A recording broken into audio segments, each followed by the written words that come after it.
Alfred Wegener was right when he said that the continents were once joined, but it wasn't the continents that drifted apart. Instead, what can explain the movement is the theory of plate tectonics. Discovered in the 1960s, plate tectonics is a scientific concept that gave a better understanding of how dynamic our planet is. The Earth is broken into sections called tectonic plates. These plates float along the upper mantle. They are driven by gravity. Tectonic plates are always in motion and move about 3 inches per year.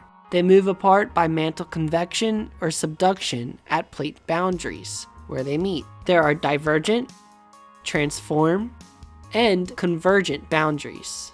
At transform boundaries is where you'll find faults as the two plates slide past each other, causing massive earthquakes. In North America, the San Andreas Fault is notorious for its movements. Next time, we'll explore faults in more detail. Thank you for watching, and please subscribe to Mr. Weather's World on YouTube for new videos every Weather Wednesday.